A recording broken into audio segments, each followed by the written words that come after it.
El Señor es la fuerza de su pueblo, defensa y salvación para su ungido.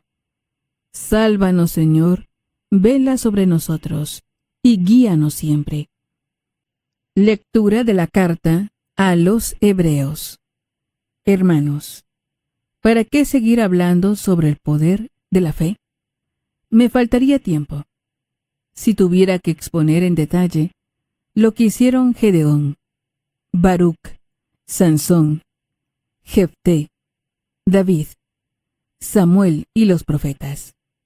Por su fe, ellos conquistaron reinos e hicieron justicia. Lograron que se fueran cumpliendo las promesas divinas. Cerraron las fauces de los leones. Dominaron la violencia del fuego. Se salvaron del filo de la espada. Vencieron las enfermedades. Fueron valientes en la guerra y pusieron en fuga a los ejércitos extranjeros. Hubo también algunas mujeres que por su fe obtuvieron la resurrección de sus hijos, muertos. Muchos, sometidos a las torturas, prefirieron no ser rescatados, para alcanzar así la resurrección. Unos sufrieron escarnios y azotes, cadenas y cárcel. Otros fueron apedreados, aserrados, torturados y muertos a espada. Anduvieron errantes, cubiertos con pieles de ovejas y de cabras, faltos de todo, pasando necesidad, apuros y malos tratos. Esos hombres, de los cuales no era digno el mundo, tuvieron que vagar por desiertos y montañas, por grutas y cavernas. Sin embargo, todos ellos, aunque acreditados por su fe, no alcanzaron a ver el pleno cumplimiento de la promesa. Es que Dios había dispuesto para nosotros algo mejor, y no quería que ellos llegaran sin nosotros a la perfección. Palabra de Dios. Te alabamos, Señor. Salmo responsorial, Salmo 30. Quien confía en el Señor, no desespere. Quien confía en el Señor, no desespere. Qué grande es la bondad que has reservado, Señor, para tus fieles. Con quien se acoge a ti, Señor, qué bueno eres. Quien confía en el Señor, no desespere. Tu presencia lo ampara en todas las intrigas de los hombres, y lo pone a resguardo de las burlas y las murmuraciones. Quien confía en el Señor, no desespere. Bendito sea el Señor, que en mis horas de angustia ha prodigado las pruebas de su amor. Quien confía en el Señor, no desespere. En mi inquietud, Señor, llegué a pensar que me habías quitado de tu vista, pero oíste la voz de mis plegarias, cuando clamaba a ti. Quien confía en el Señor, no desespere. Que amen al Señor todos sus fieles, pues protege a los leales y a los soberbios da lo que merecen. Quien confía en el Señor, no desespere. Aleluya, aleluya. Un gran profeta ha surgido entre nosotros. Dios ha visitado a su pueblo. Aleluya. Lectura del Santo Evangelio según San Marcos. Gloria a ti, Señor.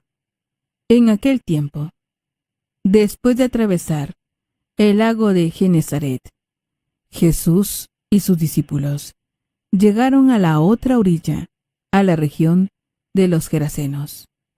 Apenas desembarcó Jesús, vino corriendo desde el cementerio un hombre poseído por un espíritu inmundo, que vivía en los sepulcros. Ya ni con cadenas podían sujetarlo, A veces habían intentado sujetarlo con argollas y cadenas, pero él rompía las cadenas y destrozaba las argollas. Nadie tenía fuerzas para dominarlo. Se pasaba días y noches en los sepulcros o en el monte, gritando y golpeándose con piedras. Cuando aquel hombre vio de lejos a Jesús, se echó a correr, vino a postrarse ante él y gritó, a voz en cuello: ¿Qué quieres tú conmigo, Jesús, Hijo de Dios Altísimo? Te ruego por Dios que no me atormentes. Dijo esto porque Jesús le había mandado al espíritu inmundo que saliera de aquel hombre. Entonces le preguntó: Jesús, ¿cómo te llamas? Le respondió: Me llamo Legión, porque somos muchos. Y le rogaba con insistencia que no lo expulsara de aquella comarca. Había allí una gran piara de cerdos que andaban comiendo en la falda del monte. Los espíritus le rogaban a Jesús: Déjanos salir de aquí para meternos en esos cerdos. Y él se lo permitió. Los espíritus inmundos salieron del hombre y se metieron en los cerdos. Y todos los cerdos, unos 2000, se precipitaron por el acantilado hacia el lago y se ahogaron. Los que cuidaban los cerdos salieron huyendo y contaron lo sucedido.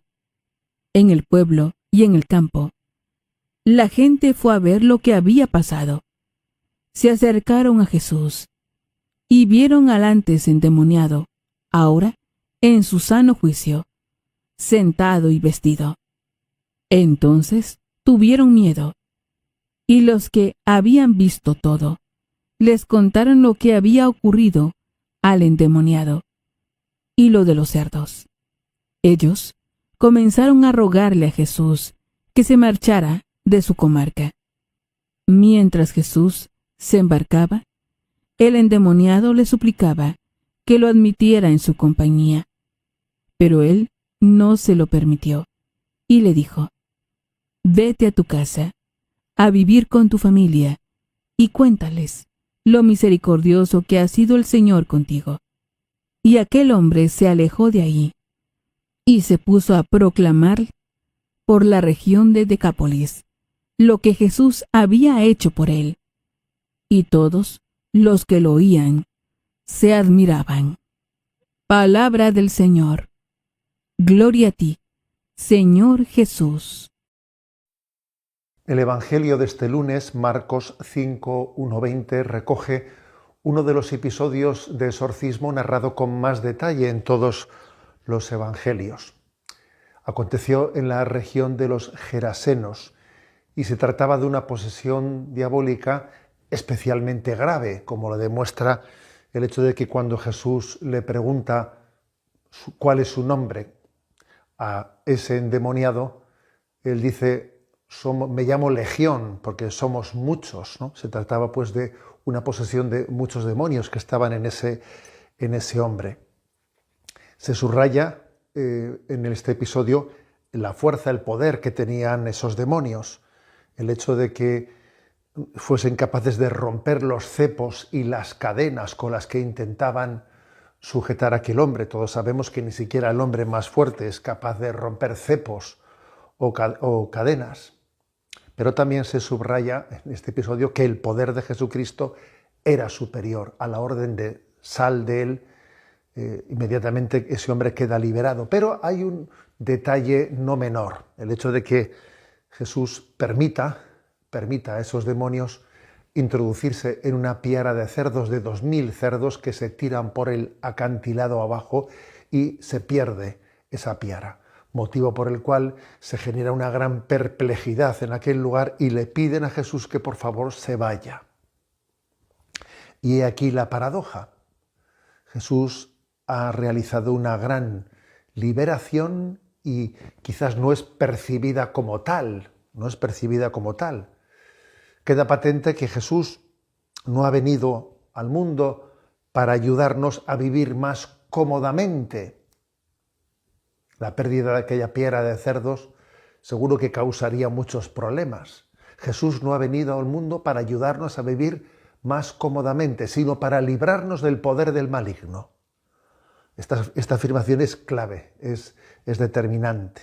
Nosotros quisiéramos tal vez, ¿no?, pues que la lucha contra el maligno nos ayudase a vivir más cómodamente, o nos trajese más confort, pero no es esa la historia de la salvación, no es así como ha acontecido la liberación de Satanás.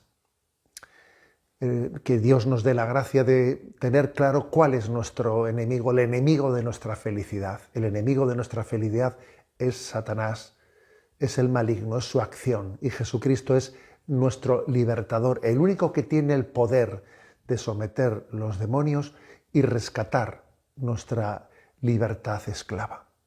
La bendición de Dios Todopoderoso, Padre, Hijo y Espíritu Santo, descienda sobre vosotros.